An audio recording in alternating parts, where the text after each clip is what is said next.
There you Yeah. go. What's up, bro? What's happening, man? How you? Chilling, man. What's up? Appreciate you making time to talk with me just to make a plays convo. And really, we just gonna be talking about all the phenomenal plays you've been making and how you've been making them. But I always like to ask, how are you and your people doing during this crazy year? Hey, man, we're maintaining. We're trying to make the best out of the time that we have. We have all this time to ourselves because of lockdown or whatever. So we're trying to stay creative, trying to keep our minds off the negative stuff. We're maintaining, man. So where are you at now? I'm in South Africa now, Joburg. Oh, okay. So you over in South Africa. Okay. So how are y'all dealing with the pandemic over there? I mean, it's not like everybody's super bummed out, but Right. like the only thing that's really getting to everybody's mind is like lockdown. We have like, well, I mean, we just came out of it now. We don't have like curfews and stuff like that, but that's the only thing that really kept people down. The fact that you couldn't leave the house and whatever. Um, yeah, stuff like that, I guess. But shit, maintaining for the most part. Y'all probably handling it better over there than we are better over here in the States, huh? Hey, I would know because I heard our numbers, like our stats just like shot through the roof out of nowhere. Like we were cool and like amongst other cities, and then I like it just went crazy. Man, it can't be no worse than over here because we acting crazy over here, but it's all good, man. I was upset because I was actually supposed to come out to South Africa in April, but obviously with everything that happened, the trip got Yeah. canceled, and that was like my first time going over there, man. So I was like bummed out about that, but I'm gonna make it happen next year. But man, I just gotta salute you because you've been doing your thing for a minute. I mean, obviously, salute to you, one of the biggest streaming artists in South Africa.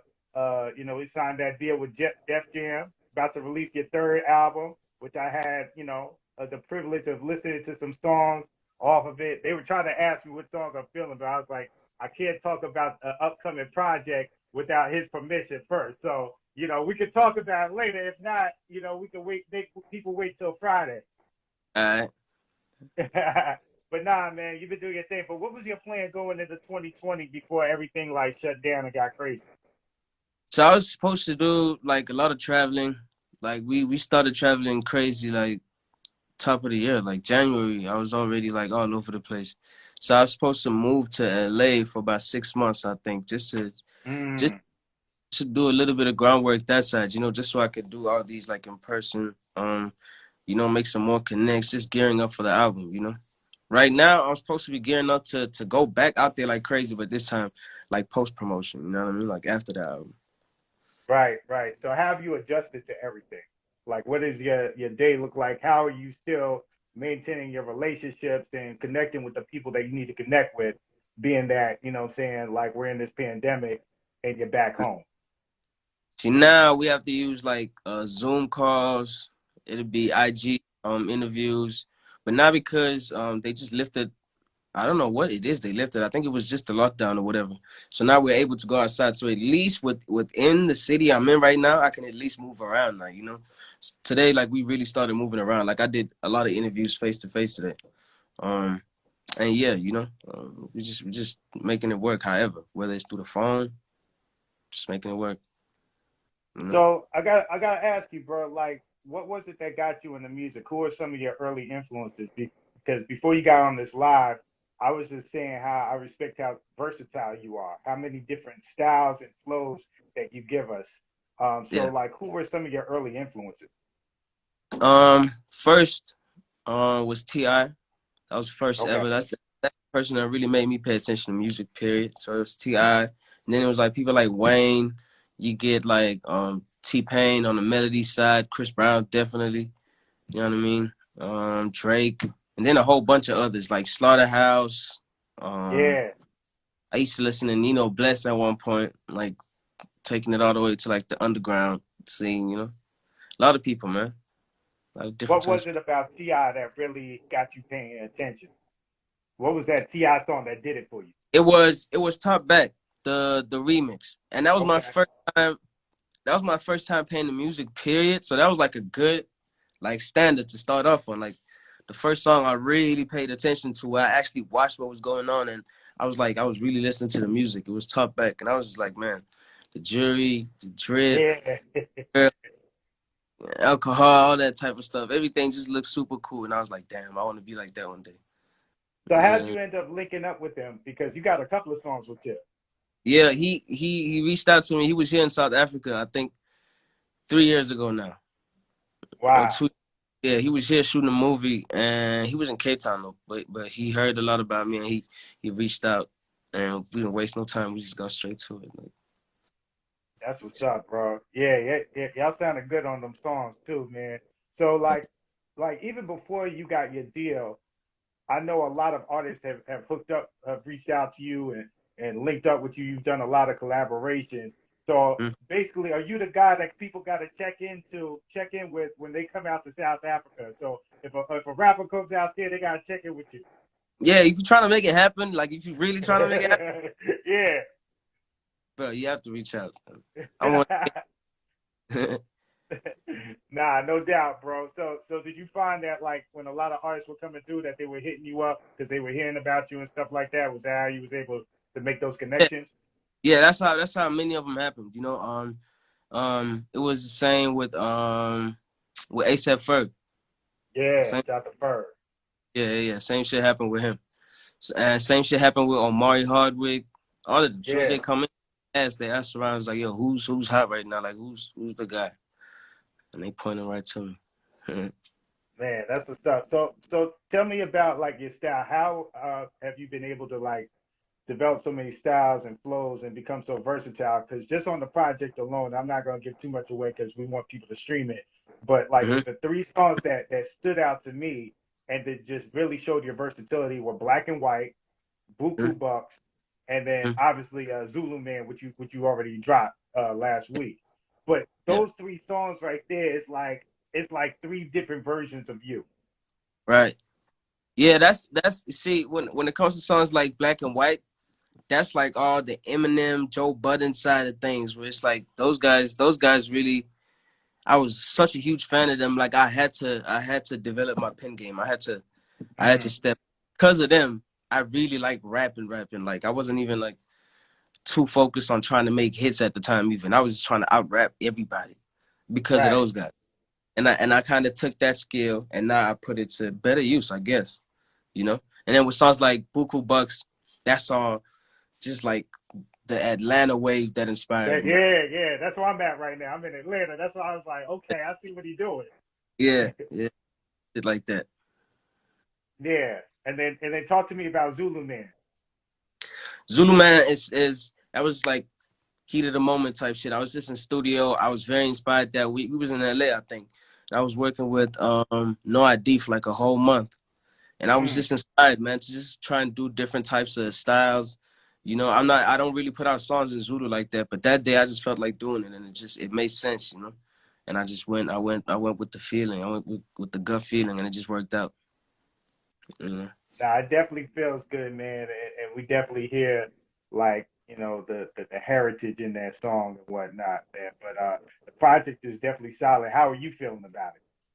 I feel good, man. I feel good. It feels good to be putting out something so I think it's a breath of fresh air, man. I think it's something that people will enjoy escaping everything else to just go listen to and just check out for a second. I haven't really put out anything really different in some time. I just been feeding them just like bangers and stuff like that. So it Yeah. feels real good. What made you end up signing with Def Jam? So we was trying to make the move to the States, right? Like I was trying to like I'd already started coming to the States like a lot and like doing a lot of promo, whether it's like just linking up with artists, doing interviews and all that type of stuff. And I don't know, I really felt like, okay, cool. I definitely want to exist like in this market. So I have to find somebody to do business with that knows the field, that side. You know what I Right. mean? And then we started having like a lot of conversations. There's a lot of people that wanted work, that wanted to work. So we just started setting up the meetings and hearing each and every single one of them out and feeling everything out, going to studio, dinner, whatever we had to do. And then we finalized it and then boom, we're here What today. what was it about Def Jam that just felt right? Because you said, and I'm sure a lot of labels were after you. A lot of them were probably, everybody was probably talking a good game, but what was it about Def Jam that was just like, this is the spot I need to be at? It just felt right, man. It felt right. I'm familiar with it. I've seen it my whole childhood growing up watching my favorite artist music videos. I've seen that logo so many times. Yeah. Um, yeah, and we go drink and we have like dinners before we get to signing paperwork. So like I felt them out on like a personal level first before we even like started talking about business, really. You know. That's real, bro. What does the rest of the year look like for you? What does the rest of 2020 look like? Hopefully the doors stay open and more doors open so I can fly internationally. But yeah, I just want to travel, man. Just go out there, get this music out to everybody. I'm just excited for everybody to hear the album. So I just need to take it everywhere, go perform it every single place I could go to, you know? Now the project is fine, man. I enjoyed listening to it. I'm gonna go back and listen to it again throughout the week. What what's Appreciate it. what do you like doing outside of music though? I'm getting into coding right now. I like making apps. I Oh, like really? yeah, I'm on that. I like making websites, apps, all that type of shit. I Okay. like I draw a lot. So I like to draw. I play a lot of FIFA, like PlayStation. Yeah, I guess your typical shit.